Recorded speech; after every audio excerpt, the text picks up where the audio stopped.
Very good morning, students of class 10th. I am Poonam Prasad here with some topics of your chapters, Sectors of Indian Economy. That is chapter number 2 of your economics. Students, today we have to go through with the two basic you can say the tools or the weapons. One is your education and another one is your health, which is very much important for the development of human resource. But in today's class I would like to go with a detailed study about the role of education in human resource development.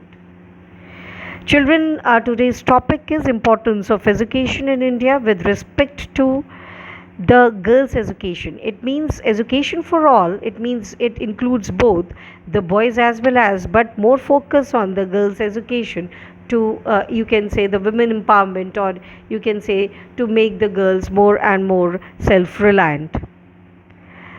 The student, as we all know, हम लोग education field से हैं. As I am a teacher, I am relate with the education. You are a student and you are knowing about education. Education doesn't mean about the person to be literate or the person to be literate only. Education is a very pivotal role. It played a very important role in the development of the human. कहीं ना कहीं human personality को, कहीं ना कहीं individual personality को बनाने के लिए education played a very very important role. शिक्षा एक आधार होता है जिससे व्यक्ति का निर्माण होता है, एज वी ऑल नो. तो education is the most important factor behind the development of the human resource. आप लोगों ने क्लास 9th में भी पढ़ा होगा कि एक लिटरेट पर्सन, एक एजुकेटेड पर्सन किस तरीके से अपने आप को सोसाइटी के लिए प्रोडक्टिव मानता है, ना कि बोझ मानता है. It is considered as a asset, not as a liability.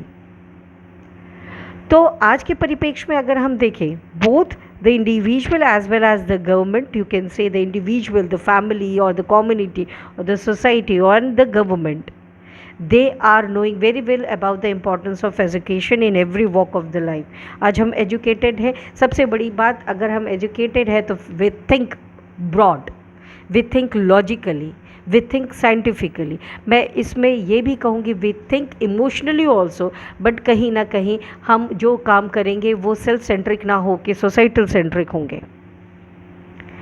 तो एजुकेशन के इम्पोर्टेंस को देखने के लिए टाइम टू टाइम लोगों ने from the ancient era to modern, medieval to modern, as अगर हम कंपेयर करें तो आज के डेट में, आज के परिप्रेक्ष्य में, आज के सिनारियो में द पीपल, जहाँ पे एक डेवलपमेंट रेट बढ़ रहा है किसी भी कंट्री के लिए, तो उस डेवलपमेंट रेट में जो वर्क फोर्स है उसके लिए एजुकेशन का होना, उसके लिए स्किलफुल होना, उसके लिए नॉलेज गेन करना कितना ज़्यादा इम्पॉर्टेंट है. So as compared to past era or the period, the education is played a very very important, well known to the people. This should be known to the people. Fine students. So this is quite important in terms of if we are talking about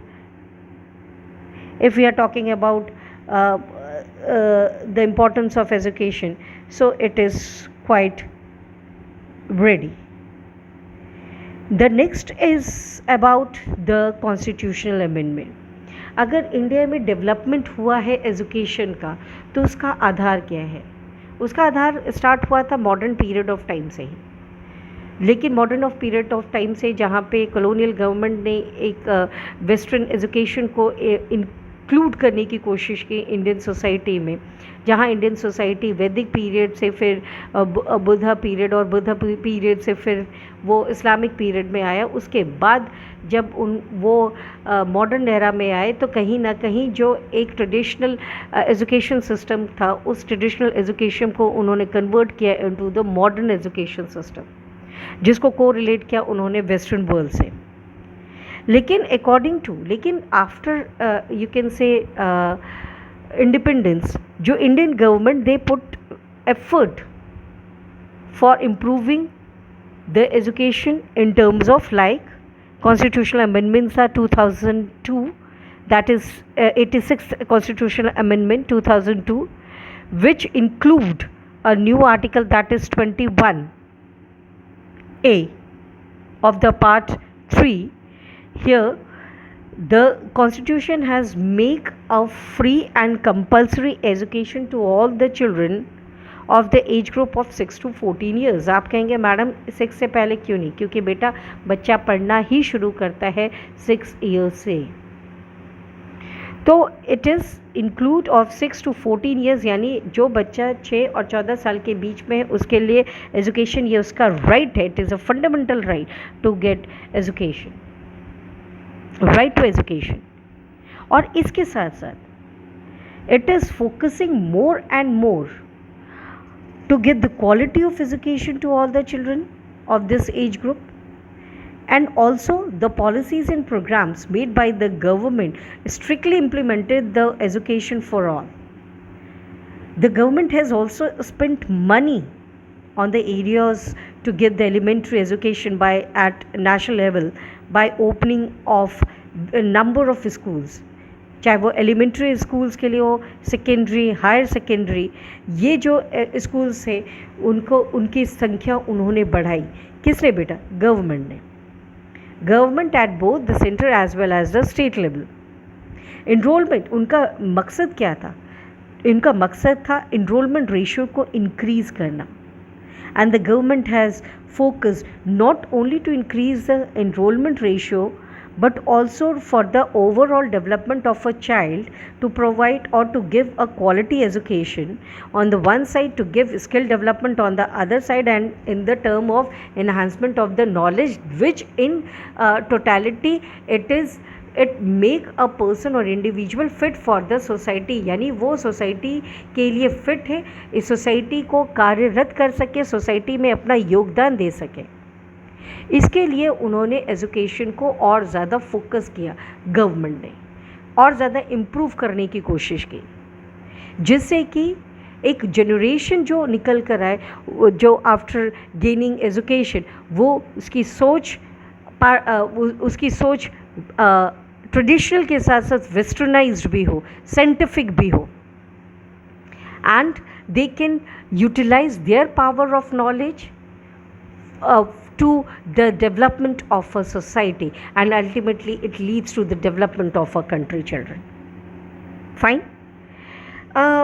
According to NPE, that is National Policy of Education, अभी जैसे नई शिक्षा नीति जो आई है, I am talking about that previous one, National Policy of Education, that is NPE.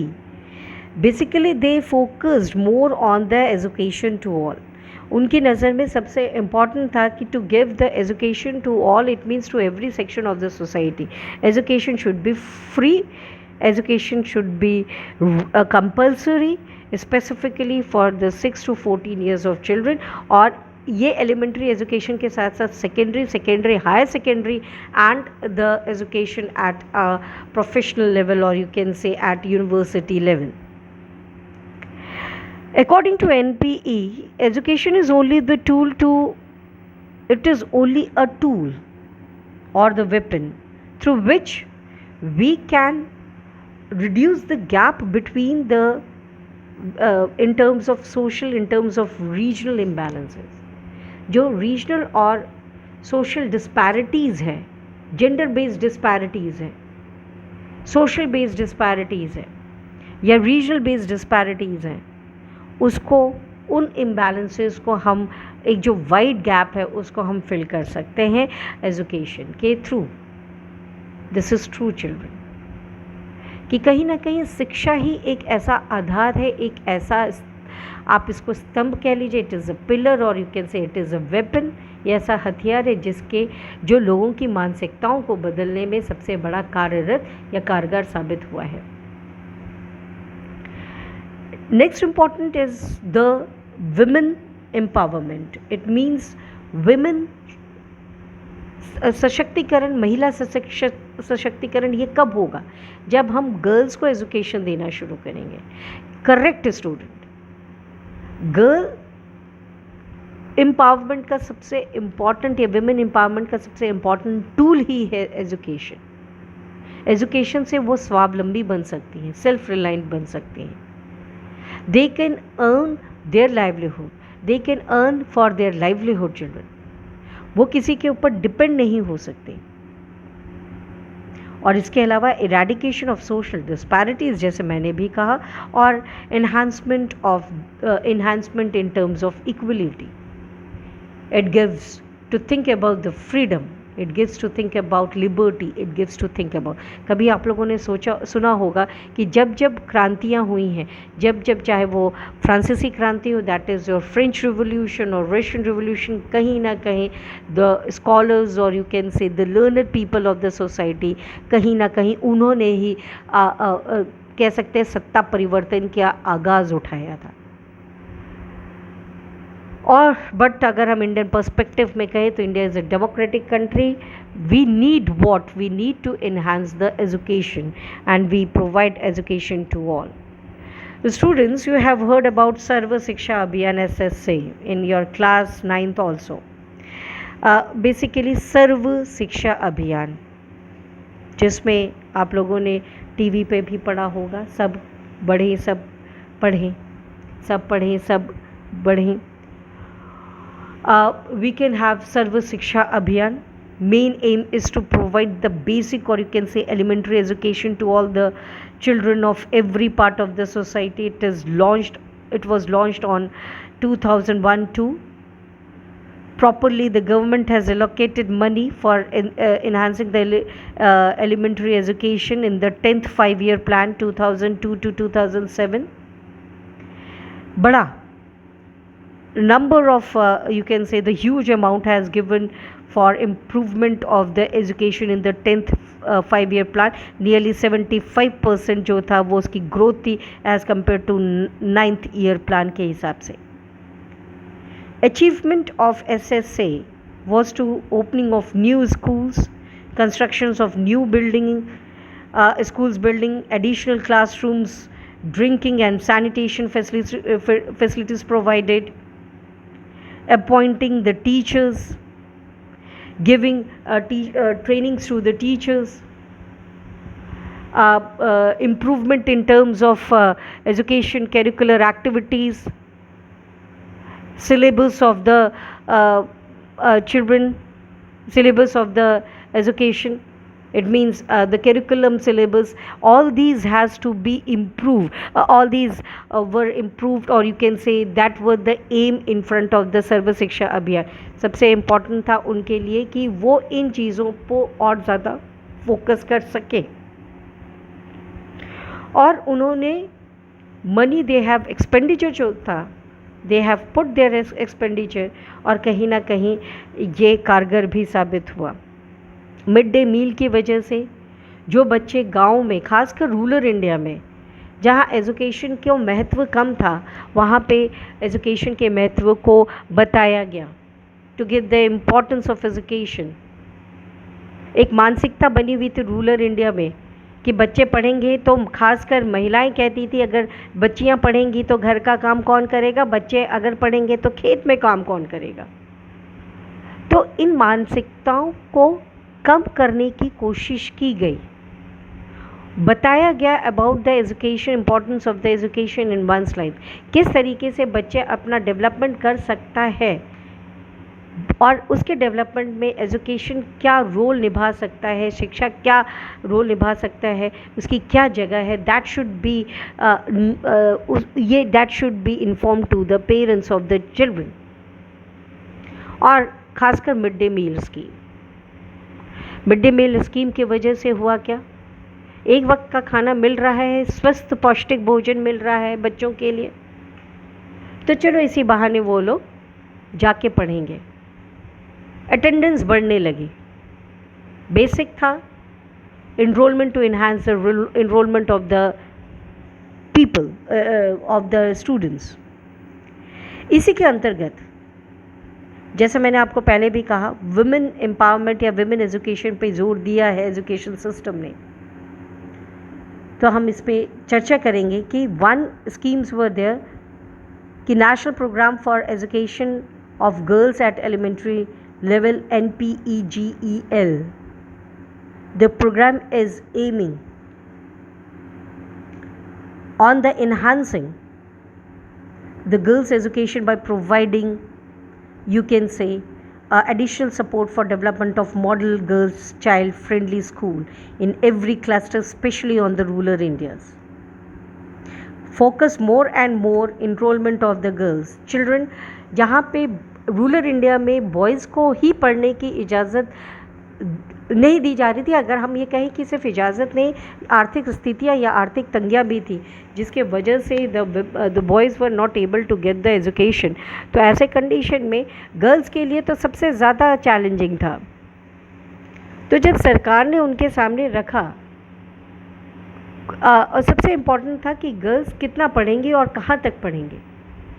गांव में छोटे छोटे स्कूल्स जो सरकारी स्कूल्स होते थे वो 1 से 5वीं तक या 1 से 1 to 3 और या फिर 3 क्लासेस या फिर 1 to 5, उसके बाद ड्रॉप आउट्स होने लगे, गर्ल्स अपना एजुकेशन छोड़ने लगी। तो सरकार ने वहीं पे नए नए आयामों के साथ proper health facility, proper drinking facilities, sanitations और गर्ल्स के लिए स्पेसिफिकली गर्ल्स स्कूल बनाया जिसमें specially for the girls only. और गर्ल्स और पेरेंट्स को भी जब लगा नहीं बच्चियाँ सेफ़ हैं, हम यहाँ भेज सकते हैं, तो उन्होंने अपने बच्चों को भेजना शुरू किया। और इसके वजह से जो इनरोलमेंट रेशियो था, जो एक गर्ल्स का जो कम था एज़ कम्पेयर टू 1950-51, वो कहीं ना कहीं 2004-5 में बढ़ा। The next is Kasturba Gandhi Balika Vidyalaya. ये एक ऐसा स्कीम है, it was launched in the year of 2004 July for setting up residential school at upper primary level of the girls belonging to SC, ST, OBCs and other minority communities children. Nearly 2,573 KGBV are there and nearly 2 lakh people belonging to the different sections are enrolled in them. Beta, the spelling, there are some spelling mistakes are there. So nearly 2 lakh belonging to different sections, it means the girls belongs to different sections, are enrolled in there. Main aim of these education institutions are to make girls literate and self-reliant, and ultimately this is only the you can say the point behind of this. So we can say about this is that education is a quite important tools in terms of providing the girls education and to make them literate, self-reliant. बेटा ultimately यही एक सबसे बड़ा आधार है girls का, और आज के पेरेंट्स भी सबसे ज़्यादा इम्पोर्टेंस दे रहे हैं अपने बच्चों को पढ़ाने के लिए। और इस बात की हम अगर आप ये सोचें कि what is the main M of the education, yes बेटा, एजुकेशन कहीं ना कहीं पावर देता है स्वावलंबी बनने के लिए, सेल्फ रिलायंट बनने के लिए। By this we can say thank you children, thank you very much. In the next class we are going to have health facilities or the role of health in the development of human resource. Again very brief, we are nearly to complete. हमारे पास 1 से 2 topics और बच रहे हैं, health और उसके बाद housing. Is that clear? फिर हम फ्राइडे और सैटरडे की क्लास में we are going to take a small revision based on the topic. Thank you children, thank you very much.